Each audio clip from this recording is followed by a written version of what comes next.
Hi guys, cheating का code word जान लो guys. तो अभी आप ये जितने भी फोटोज देखने वाले हो ना, त्रिशा और विजय थालापति के, इन सारे फोटोज में आपको ना कुछ एक कॉमन चीज दिखने वाली है। आप सोच रहे हो कि वो कॉमन चीज क्या है? तो अगर आपने सारे ही फोटोज ध्यान से देखे होंगे तो आपको दिखेगा एक रेड हार्ट, इन्फिनिटी का साइन और इविल आई का साइन नजर आएगा, जो नजर वाला होता है ना, कि नजर ना लगे। तो आप देखोगे तो सब में कॉमन चीजें नजर आएगी। तो आजकल चीटिंग के लिए कोड निकाल दिया है लोगों ने कि हाँ, ऐसे कोड लगाएंगे जो हमारे स्पेशल समवन के लिए होंगे और ऐसे प्रिटेंड करेंगे, ऐसे पोर्ट्रे करेंगे कि वाओ, कितने लवी डवी और क्यूट कपल नजर आ रहे हैं। सो विजय की वाइफ का नाम संगीता सुवर्णलिंगम है और इन दोनों की शादी 25 अगस्त 1999 में हुई थी, चेन्नई में, जो हिंदी रिचुअल से हुई थी। जो संगीता है वो श्रीलंकन तमिल है और वो यूके बेस्ड है और वो बहुत ही वेल्दी और रिच फैमिली से बिलोंग करती है। संगीता बेसिकली विजय की बहुत बड़ी फ़ैन थी और वो विजय से मिलने स्पेशली इंडिया आई थी। उन्होंने जब उनकी मूवी जो है पूवे उनक्कागा फेमस हुई, हिट हुई, तो वो आई उनसे मिलने और वही उनकी फर्स्ट मीटिंग हुई और फैमिलीज़ की भी मीटिंग हुई। और उसके बाद जो है, ऐसा कहा जाता है कि विजय की फैमिली को संगीता बहुत पसंद आई और उन्होंने जो है उन दोनों की मैरिज करवाई। So basically it was an arranged marriage setup. तो इन दोनों की अरेंज मैरिज होती है और कुछ लोग तो ऐसा भी कहते हैं कि विजय को संगीता से शादी नहीं करनी थी, उनके पेरेंट्स की मर्जी से और उनके पेरेंट्स के फोर्स के वजह से उन्होंने जो है संगीता से शादी की। उनकी इस वेडिंग से दो बच्चे भी होते हैं, Divya Sasha and Jason Sanjay, one son and one daughter. उसके बाद उनकी मुलाकात होती है त्रिशा कृष्णन से, जो मूवी का सेट होता है गिली, उनकी फर्स्ट मूवी होती है। 2004 में मूवी आती है और वो इतनी ज़्यादा सुपर हिट होती है कि जो फैंस होते हैं वो उनको एक रियल लाइफ कपल मानने लग जाते हैं, क्योंकि हमेशा से ही इनकी जो मैरिज है वो बहुत ही प्राइवेट रखी गई थी, तो ज़्यादा लोगों को इनकी मैरिज के बारे में पता नहीं था। फिर 2004 से 2005 में इनकी बैक टू बैक बहुत सारी मूवी आती है, जैसे तिरुपाची, आथी और कुरूवी। ऐसे करके बहुत सारी movies back to back blockbuster होती है।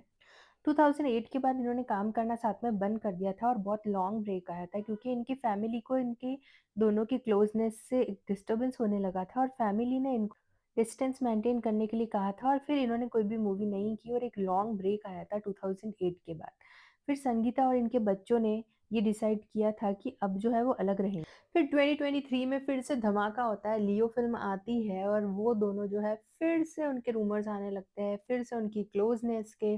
और इस फिल्म के रिलीज के बाद जो त्रिशा है, उन्होंने जो है एक बर्थडे पोस्ट किया होता है और बर्थडे पोस्ट जब उनका वायरल होता है तो उसके बाद लोग स्पेक्यूलेशंस लगाने लगते हैं कि there is something, this is not just friendship. Because जिस तरीके से ये विजय को देख रही है, ये कोई भी दोस्त इतने प्यार से अपने दोस्त को नहीं देखता है, मतलब उनकी आंखों में क्लियरली दिख रहा है कि there is more than friendship. Okay, and फिर ये लिफ्ट वाला फोटो वायरल होता है। इसके बाद भी लोग कहने लगते हैं कि भाई ये तो एज एक कपल फोटो लग रहा है, क्योंकि इनके इंस्टा पे अगर आप जाके देखोगे ना त्रिशा के, तो इनके इंस्टा पर इनके किसी भी को एक्टर के साथ इस तरीके के फोटोज नहीं है जो थोड़े कपल वाइब्स देते हो। इनके सिर्फ विजय के साथ ही ऐसे फोटोज है जो कपल वाइब्स देते हैं। फिर इनकी एक दो इंस्टा पे रील्स भी वायरल होती है जिसमें ये इनको अपना होम कहते हुए नजर आती है। Home is not a place, it's a person. That is Vijay to me. Are they comfort? Are they love? Are they respect? She is giving hints from such a long time, and calling your co-actor a home, your person is something different. किसी की भी wife को बुरा लगेगा, किसी के भी बच्चों को बुरा लगेगा अगर उनके फादर को कोई होम बोल रहा है उनकी मम्मी के अलावा। सो ये तो किसी के भी लिए इंसल्टिंग है। और ये सेम चीज़ जो है, जो अभी डाइवोर्स के लिए उन्होंने पेटिशन फाइल की है संगीता ने, तो उन पेपर्स में भी बहुत क्लियरली लिखा है। The respondents' continued open association with the actress caused emotional agony to the petitioner and embarrassment to the children among their friends, social circle and social media. Definitely, अगर उनके पापा को कोई ऐसे होम बोलेगा तो बच्चों को इंसल्ट तो फील होगी ही। तो ये जो पेपर्स है कुछ इंटरनेट पे वायरल हो रहे हैं, जो उनकी वाइफ ने जो petition file. The respondent continued to travel abroad and attend public events with the said actress. The actress regularly posted photographs of these outings on social media. The respondent neither denied nor objected to these posts, thereby tacitly endorsing them. These posts, widely circulated, caused repeated humiliation to the petitioner and the children. See, this is evident, this is clear कि त्रिशा जो photos post कर रही है उस पर विजय ने कभी भी ना तो डिनाई किया है और ना ही उस किसी भी पोस्ट पर ऑब्जेक्ट किया है। इसका मतलब यही है कि इनडायरेक्टली वो बंदा भी रेडी है इन सब चीज़ों के लिए।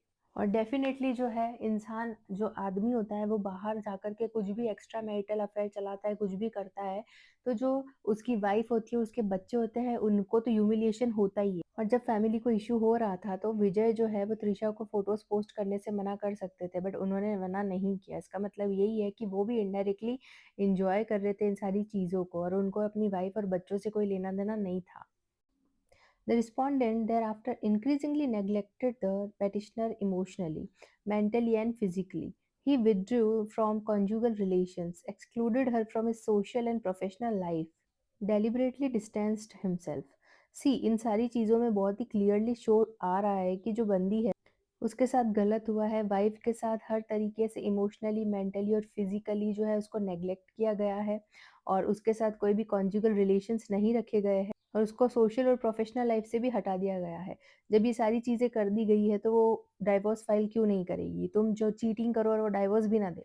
सी चीटिंग इज़ अ चॉइस, इसमें ना लड़का और लड़की दोनों में कोई भी डिफ़रेंस नहीं है। अगर लड़का चीटिंग कर रहा है तो लड़की भी साथ दे रही है और लड़की कर रही है तो लड़का भी साथ दे रहा है। तो दोनों को ही ब्लेम करना चाहिए, ना कि सिर्फ त्रिशा को ब्लेम करना चाहिए। Why Vijay isn't questioned as much as people questioning Trisha? Why only attacking women? Mistake is on both the sides. I agree. See, जब भी कोई आदमी अपनी वाइफ पर चीट करता है तो उसको पहले सबसे पहले ब्लेम करो, ना कि विमेन को जो कर रही है।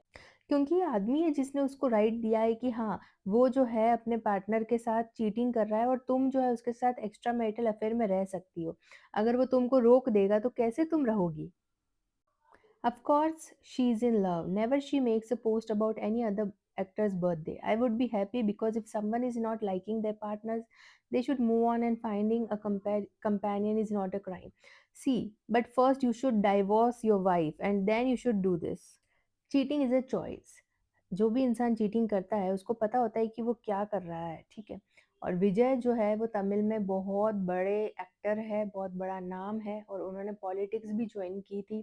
तो अब इलेक्शंस करीब आ रहे हैं और अब जब उनकी वाइफ ने डाइवोर्स के लिए पिटीशन फाइल की है जिसकी हियरिंग अप्रैल में होनी है, तो उसके बाद लोग कह रहे हैं कि अब जो है उन्होंने डाइवोर्स क्यों फाइल किया है जब इलेक्शंस बहुत करीब है। तो सीधी सी बात है, डाइवोर्स अब क्यों फाइल किया है, पहले क्यों नहीं फाइल किया है, ये कोई क्वेश्चन नहीं होता है। क्वेश्चन ये है कि उन्होंने डाइवोर्स फाइल किया है क्योंकि विजय ने उनके ऊपर चीट किया है और वो कब से अपना ह्यूमिलिएशन जो है वो और उनके बच्चे कब से जो है इस ह्यूमिलिएशन को झेलते आ रहे थे। अब जब पानी सर से ऊपर चढ़ गया तो उनको लगा कि अब उनको डाइवोर्स फाइल कर देना चाहिए। तो उन्होंने डाइवोर्स फाइल कर दिया। आप उनकी वाइफ को क्वेश्चन नहीं कर सकते हो, आपको विजय को क्वेश्चन करना चाहिए। So that's it for the video. If you like the video please like, share, subscribe. Bye bye.